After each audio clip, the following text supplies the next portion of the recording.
work that we do really is to teach people how to regulate internal states independent of the conditions in their external environment.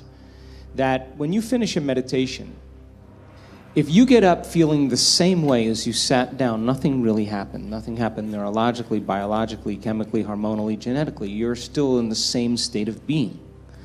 But when you get up and you feel like an elevated sense of self, and your heart is swollen, and you have a clear vision of your future, and your energy's different, the question is, how long can you maintain that state?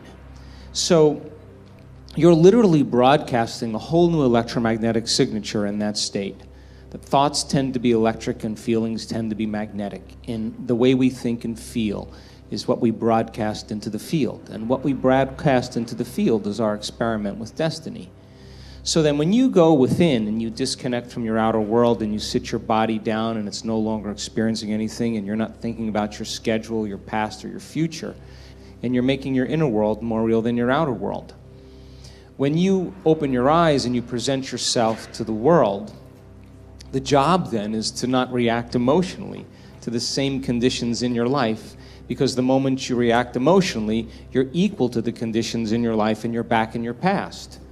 So then when you fall from grace and you move off that state, then you sit down and you realign. You begin to tune in again and you change your energy again. Now, when I'm going through change in my life, or I have a specific outcome that I want to create, I love to get up early in the morning. That's my time. I'm a 4:30 in the morning guy because that's my time. The rest of the day I'm serving, but I love getting up early and changing and working and having some time to myself. And I believe that when I invest in myself, I invest in my future. And that time in my morning, nobody bothers me because that's my time. And because of brain waves and brain chemistry, the door between the conscious mind and the subconscious mind is more open. And so if I get up early and I'm kind of between theta and alpha, I don't have to work as hard. I'm not thinking, I just kind of relax into the moment. In the evening, I always ask myself, how did I do? How was one lifetime in one day? Where did I fall from grace? What happened? And so then when I look at seeing how I reacted to someone or something, or I made the choice that I could have made a better choice, I naturally, and we all do this, begin to think, well, if the same situation happened again, how would I do it differently? And that's the act of beginning to come up with a new plan. The act of rehearsing it in your mind begins to install the circuits in your brain, priming your brain so that when the next experience happens, you could modify your behaviors to do a better job in life. That's called plasticity. So it doesn't matter for me what meditation I do any longer. I like to just get up in a new state of being. And so if you're doing the blessing of the energy centers in the morning, you're aligning your autonomic nervous system. You are literally, each energy center is tuning into a different frequency. They all have their own frequency, their own energy. And as you do this properly, and you're doing some of the more advanced blessing of the energy centers, you are actually drawing information from the field into your body. And if all disease is a lowering of frequency, when you begin to pull that energy into your body consciously, you're going to raise its frequency. So that's a great thing to do.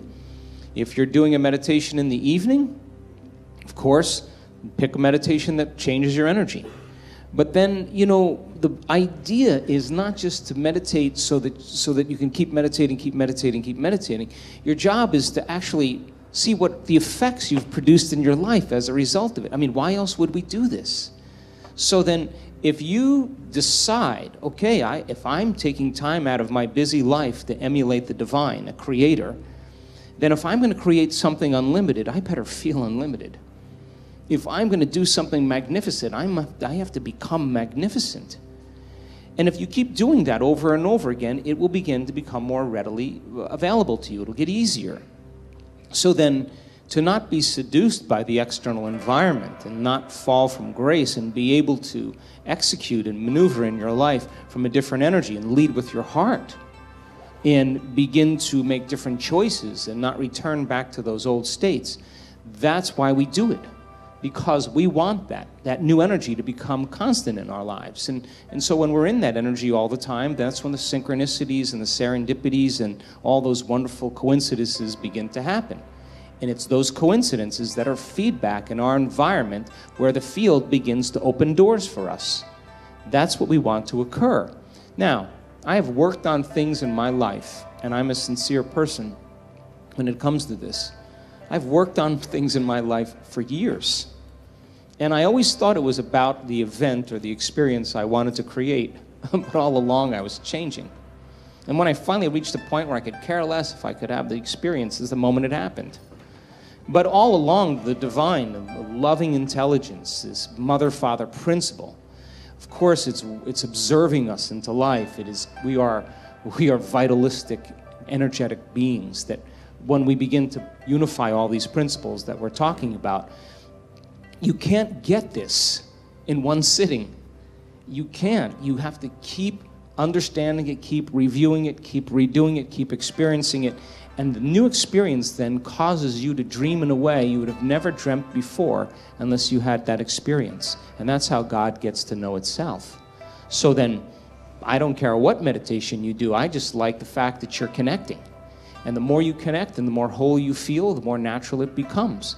And then, of course, the next experience then causes you to dream in another way. And what I know from my own experience and many students, it's not about material things. It's about those mystical moments, those transcendental moments, those moments where your jaw drops and you are in awe of life, those moments that take our breath away, that cause us. And this has happened to me so many times. Every time I have one of those experiences, I think to myself, I got this all wrong. I've got this all wrong. Joe Dispenza, some veil has been lifted, and now I'm seeing more clearly about the way things really are. That's why we're doing this, to uncover the mystery of the self. So don't overdo it. People say to me, hey, I missed my meditation today. And I say to them, eyes open or eyes closed. When you're passionate about something, when people can't get up in the morning and they can't get out of bed, I'm going to tell you why. Because they can predict the feeling of everything that's going to happen in their life. And their body's resigned to the familiar. It says, oh, another mundane day. But remember when you were a kid and you were going on a field trip? What happened then? You were up and dressed and ready to go before your parents were up. You know why? Because you knew something unexpected was going to happen. That's how we should live our lives. Waking up with the understanding to expect the unexpected, and something unusual should happen in our life as a result of our efforts. And it's just those beginning moments where it begins to happen that we begin to prove to ourselves how powerful we really are. So take time in the morning and the evening and the rest of the day, check in with yourself at certain times to see if you're still in that energy. And if you're not, excuse yourself for a second, raise your energy, and step back into your life. And if you keep doing that over and over again, you'll become less frustrated, less impatient, less judgmental. It'll just become something of the past, and you'll be someone else.